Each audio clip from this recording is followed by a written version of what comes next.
کرتا ہوں۔ السلام علیکم ورحمۃ اللہ وبرکاتہ۔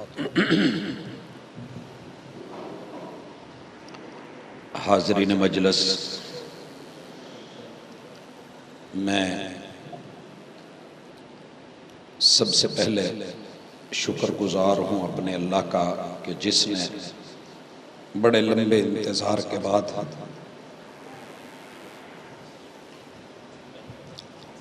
یہ دن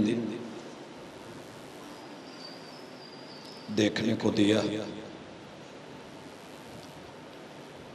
میں اللہ کی ذات کے شکر کے بعد سب سے زیادہ شکر گزار ہوں اپنے دادا ابو کا، جو ہمیں دیکھ تو نہیں سکتے تھے مگر خواہش تھی کہ بچے دین پڑھیں۔ مشکور ہوں والد محترم کا جنہوں نے میرا نام بدل کے ایک عالم دین کے نام پہ مولانا عبدالرزاق احمد پوری رحمت اللہ علیہ ان کے نام پہ رکھا۔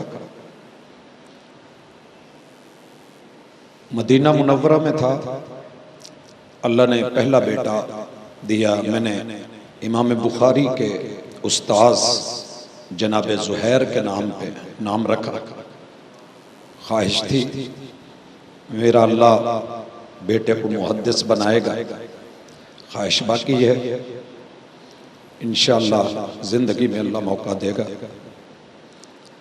رب نے دوسرا بیٹا دیا، نام نمیر رکھا، ایک عظیم ہستی کے نام پہ۔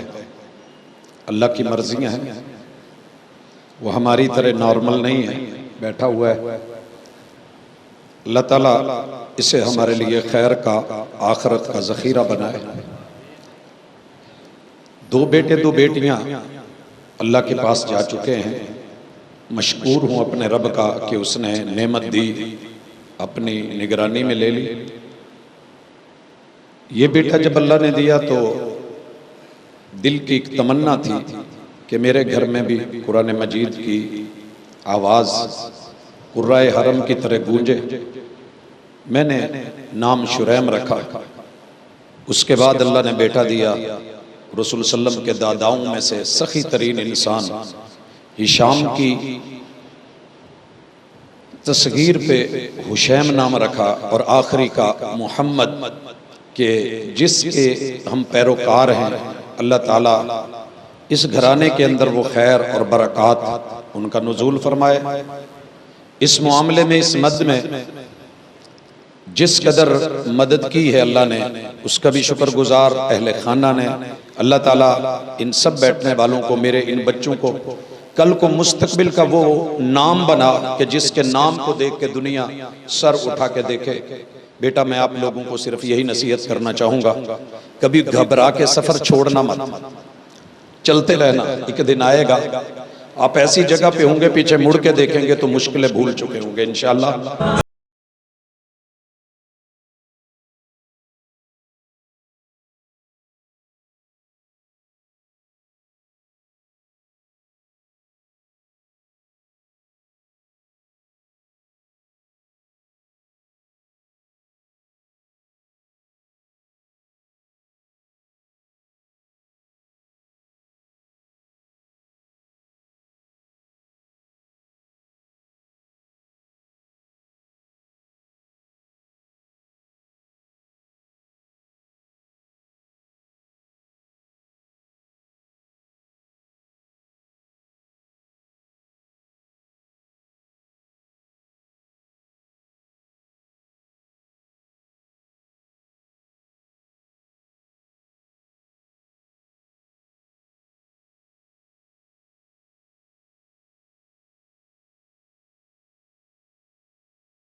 اگر کھانا بھی رکھا گیا ہے تو پیچھے غرض یہ ہوتی تھی کہ اس کھانے میں قربتیں پا کے اپنے بھائی کو دل کے قریب کر کے اس کے مزاج کو سمجھ کے اس کو کتاب و سنت کی دعوت دینی ہے اور اسے اسلام کا جو ہے وہ پیغام پہنچانا ہے۔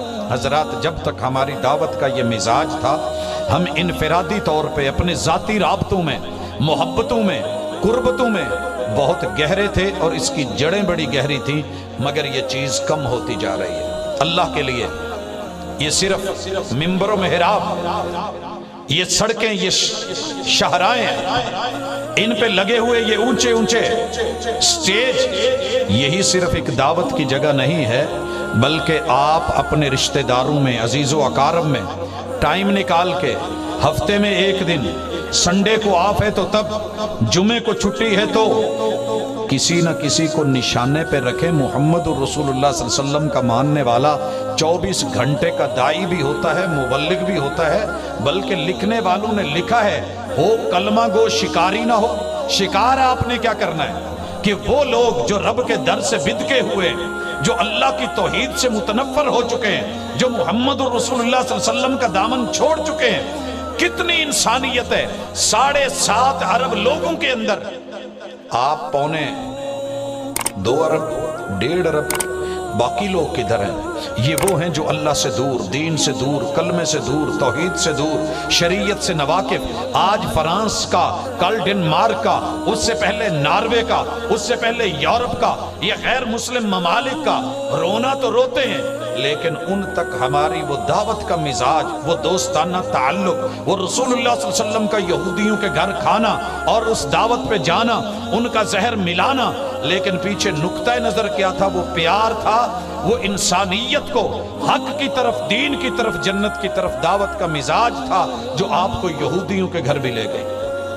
حضرات ذی وقار، اسی طرح میرے محبوب علیہ السلام کو آپ نے سیرت کی کتابوں میں، آپ کی سیرت طیبہ کے ابواب میں، آپ کی زندگی کی فصول میں، مختلف لمحات اور اوقات میں یہ بھی دیکھا ہوگا کہ میرے محبوب بازاروں میں ہیں۔ اب بازار میں کون ہے؟ دعوت دینے والا کون ہے؟ بلانے والا کون ہے؟ یہ دعوت اللہ کی دعوت ہے، اللہ کا پیغام ہے۔